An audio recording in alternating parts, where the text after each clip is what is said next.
Hello guys, എല്ലാവർക്കും മലയാളി സിനിവേഴ്സിലേക്ക് സ്വാഗതം. ഇത് നമ്മുടെ മഴ തോരും മുൻപേടെ 353 എപ്പിസോഡ് വന്നിട്ടുണ്ട്. ഇപ്പോൾ എല്ലാവർക്കും അറിയേണ്ടത് എന്താണെന്ന്, നമ്മൾ കഴിഞ്ഞ എപ്പിസോഡിൽ ആലീനയും കൃഷ്ണമോളും കൂടെ തമ്മിൽ സംസാരിച്ചുകൊണ്ടിരുന്ന ആ ഒരു സീനായിരുന്നു കണ്ടുകൊണ്ടിരുന്നത്. അപ്പം അതിൻ്റെ ബാക്കിയായിട്ട് അവർ പറയുകയാണ്, അമ്മ ഇവിടെ വന്നു കഴിഞ്ഞാൽ അമ്മ വീണ്ടും പ്രശ്നമൊക്കെ ഉണ്ടാക്കില്ലേ, വീണ്ടും ഒരു അഹങ്കാരം കാട്ടില്ലേ എന്നിങ്ങനെ കൃഷ്ണമോളുടെ ഒരു സംശയം പങ്കുവെക്കുന്ന സമയത്ത് നമ്മുടെ അലീന പറയുകയാണ്, ഇല്ല, അങ്ങനെ ഉണ്ടാവാനുള്ള സാധ്യതയില്ല. കാരണം അത്യാവശ്യം പറയേണ്ട പോലെ തന്നെ ഞാൻ പറഞ്ഞിട്ടുണ്ട്. അത് കാരണം മിക്കവാറും ആ ഒരു പത്തിയൊന്ന് താഴാനുള്ള സാധ്യതയുണ്ടെന്ന് പറയുന്നുണ്ട്. അപ്പോൾ കൃഷ്ണമോൾ ആകാംക്ഷയോട് ചോദിക്കുന്നുണ്ട്, അപ്പം എന്താണ് അലീന ചേച്ചി പറഞ്ഞതെന്ന് ചോദിക്കുന്നുണ്ട്. അപ്പം അതിന് മറുപടിയായിട്ട് പുള്ളിക്കാരത്തി പറയുകയാണ്, അവരുടെ പാസ്റ്റ് ലൈഫിനെ പറ്റിയിട്ടും ആഗ്രയിലുള്ള ലൈഫിനെ പറ്റിയിട്ടും അതൊക്കെ പറ്റിയിട്ട് തനിക്കറിയാം എന്ന് പറഞ്ഞു എന്ന്. അപ്പം അതുകൊണ്ട് ഒരു പേടി മേ ബി വൈജയന്തിക്ക് ഉണ്ടാവാനുള്ള സാധ്യതയുണ്ടെന്നും അലീന പറയുന്നുണ്ട്. അപ്പോൾ അതിൻ്റെ മറുപടിയായിട്ട് കൃഷ്ണമോൾ തിരിച്ച് പറയുന്നുണ്ട്, ഇങ്ങനെ പറഞ്ഞതുകൊണ്ട് എന്തെങ്കിലും ഒരു സ്വഭാവത്തിൽ മാറ്റം അമ്മയ്ക്ക് ഉണ്ടാവാനുള്ള സാധ്യതയുണ്ടോ എന്ന് പറയുകയാണ്. അപ്പം അലീന തിരിച്ച് പറയുകയാണ്, ഒരു പക്ഷേ നമ്മുടെ നിലനിൽപ്പിന് വേണ്ടിയിട്ട് നമുക്ക് മാറേണ്ടി വരും, അങ്ങനെ മാറുമായിരിക്കും എന്നുള്ള രീതിയിൽ അതവിടെ പറഞ്ഞ് തീർക്കുകയാണ്.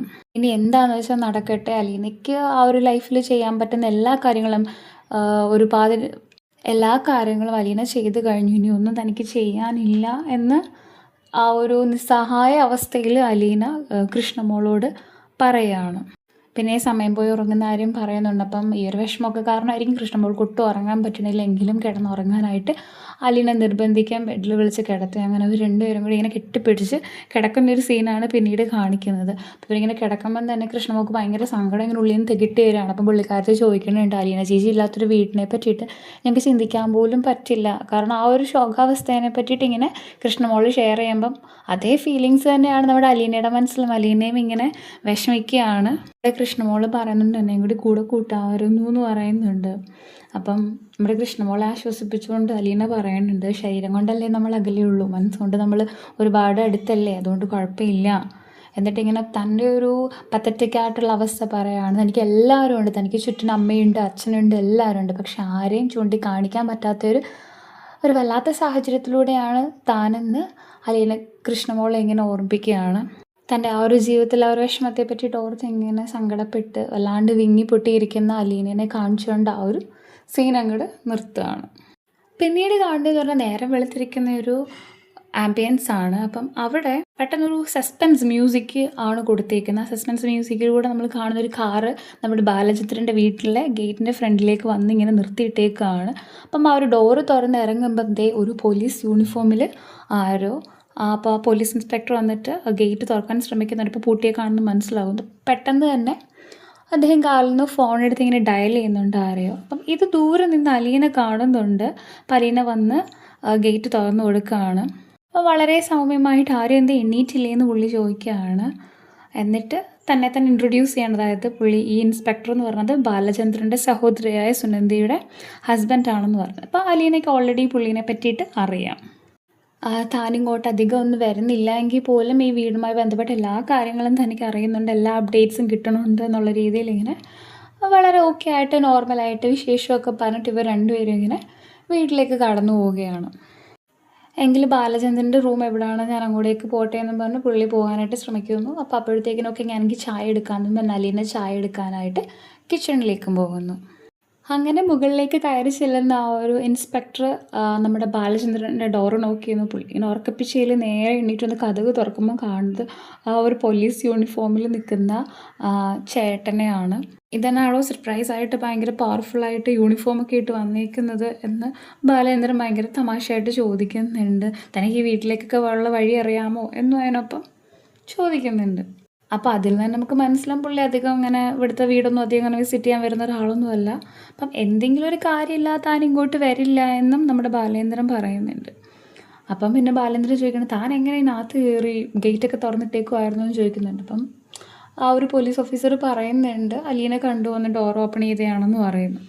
അപ്പോൾ പുള്ളി അതിൻ്റെ ഒരു ഇതായിട്ട് റിപ്ലൈ ആയിട്ട് പറയുന്ന, അല്ലെങ്കിൽ അലീനയ്ക്കൊരു സിക്സ്ത് സെൻസ് ഉണ്ടെന്ന് പറയുന്നു. പുള്ളി ഇങ്ങനെ ഒരു മാതിരി ഒരു വിഷാദ ഭാവത്തിലേക്ക് വരുമ്പോഴത്തേക്കിന് നമ്മുടെ പോലീസ് ഇൻസ്പെക്ടർ തിരിച്ച് ചോദിക്കുകയാണ്, അലീനയുടെ പ്രശ്നമൊക്കെ സോൾവ് ആയില്ലേ എന്നൊരു ചോദ്യം ചോദിക്കുകയാണ്. അപ്പോൾ അതിൻ്റെ മറുപടിയായിട്ട് ബാലചന്ദ്രൻ പറയുകയാണ്, അലീനയുടെ പ്രശ്നമല്ലല്ലോ ഇവിടെ സോൾവ് ആവാതിരിക്കുന്നത്, വൈജയന്തിയുടെ പ്രശ്നങ്ങളാണല്ലോ എന്നിങ്ങനെ പറയുന്നു.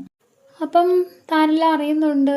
ഗോവർദ്ധനും സുലോചനയും മറ്റുള്ള എല്ലാവരും വിളിച്ചിട്ട് പുള്ളീനെ എല്ലാ കാര്യങ്ങളും പറയുന്നുണ്ട് എന്ന് ആ ഒരു പോലീസ് ഇൻസ്പെക്ടർ പറയുകയാണ്. പിന്നെ പുള്ളിക്ക് ഭയങ്കര തിരക്കായതുകൊണ്ടാണ് ഇങ്ങോട്ടൊന്നും വരാത്തതും അധികം ഒരു കമ്മ്യൂണിക്കേഷനൊന്നും ഇല്ലാത്തതെന്നും പുള്ളി പറയും. അപ്പം അതിൻ്റെ ഇടയ്ക്കൂടെ രസകരമായിട്ട് ഈ പറയുന്ന പോലീസ് ഇൻസ്പെക്ടർ ഒരു മദ്യപാനിയാണെന്നും നല്ല നൈസായിട്ട് വെള്ളമടിക്കുന്ന ആളാണെന്നും അത് ആരോഗ്യത്തിന് ഹാനികരമാണുള്ള ഡിസ്ക്ലെയിമർ നമ്മുടെ ബാലചന്ദ്രൻ പറയുന്നുണ്ട്.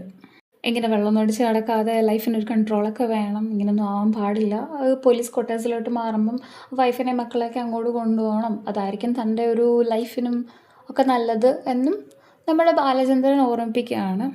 അപ്പം പിന്നെ വന്ന കാര്യം എന്താണെന്ന് പുള്ളി പറയുകയാണ്. അതായത് പുള്ളിക്കിപ്പം നിലവിൽ ഒരു പ്രൊമോഷൻ ട്രാൻസ്ഫർ നമ്മുടെ കൊല്ലം ജില്ലയിലെ കൊട്ടാരക്കരയിൽ അഞ്ചലിലേക്ക് കിട്ടിയിട്ടുണ്ട്. അപ്പം ഈ പറയുന്ന സ്ഥലം എന്ന് പറഞ്ഞാൽ പുനലൂരിനടുത്താണ്. പുനലൂരാണല്ലോ നമ്മുടെ സ്റ്റാൻലി ജോസഫ് ഉള്ളത്. അപ്പോൾ അത് കേട്ട് ഹാപ്പി ആയിട്ട് നമ്മുടെ ബാലചന്ദ്രൻ കൺഗ്രാജുലേറ്റ് ചെയ്യുന്നുണ്ട്. അങ്ങനെ ചെയ്തുകൊണ്ടിരിക്കുമ്പോൾ തന്നെ നമ്മുടെ ചായവായിട്ട് അലീന കടന്നു വരുന്നു.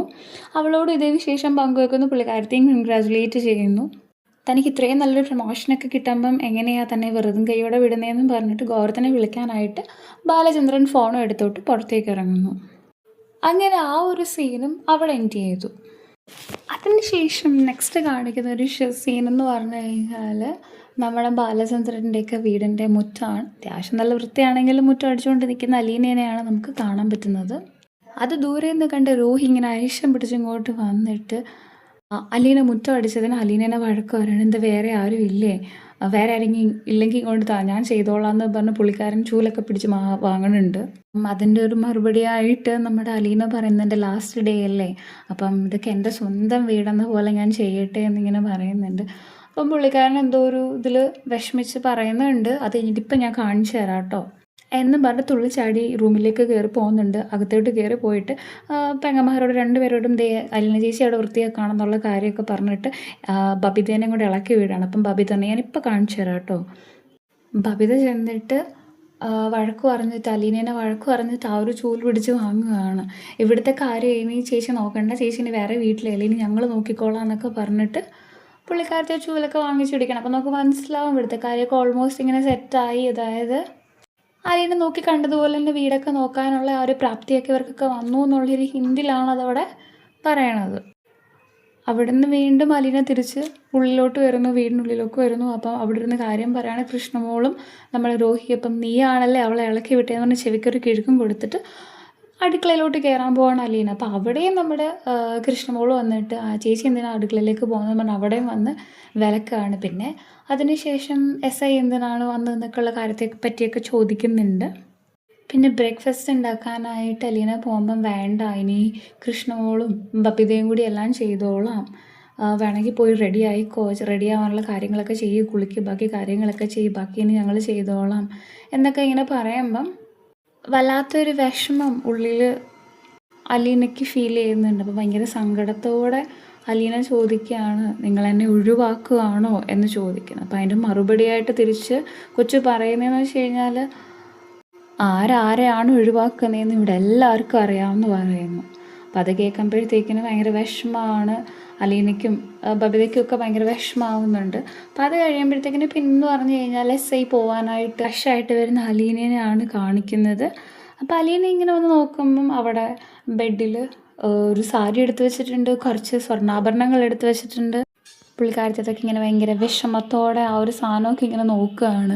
എന്നിട്ട് പിന്നെ തൻ്റേതായിട്ടുള്ള സാധനങ്ങൾ, ബ്രിജിത്താമ്മയുടെ ഫോട്ടോ, ക്രൂശുരൂപം, മറ്റുള്ള സാധനങ്ങളൊക്കെ സംഘപരിചയ വസ്തുക്കളൊക്കെ എവിടുന്ന് പുള്ളിക്കാരത്തി പെറുക്കി എടുക്കുന്നുണ്ട്. ആ ഒരു ബ്രിജിത്താമ്മയുടെ ഫോട്ടോ അവിടെ ഉണ്ട്. അപ്പോൾ അതിനെ ഇങ്ങനെ വല്ലാതെ വിഷമത്തോടെ ഒരു വിങ്ങിപ്പൊട്ടുന്ന ഹൃദയമായിട്ട് ഇങ്ങനെ ആ ഒരു ഫോട്ടോയിലേക്ക് നോക്കി സങ്കടപ്പെട്ടിരിക്കുന്ന അലീനേനെയാണ് കാണിക്കുന്നത്. അങ്ങനെ ആ ഒരു എപ്പിസോഡ് അവിടെ തീരുകയാണ്. Thank you.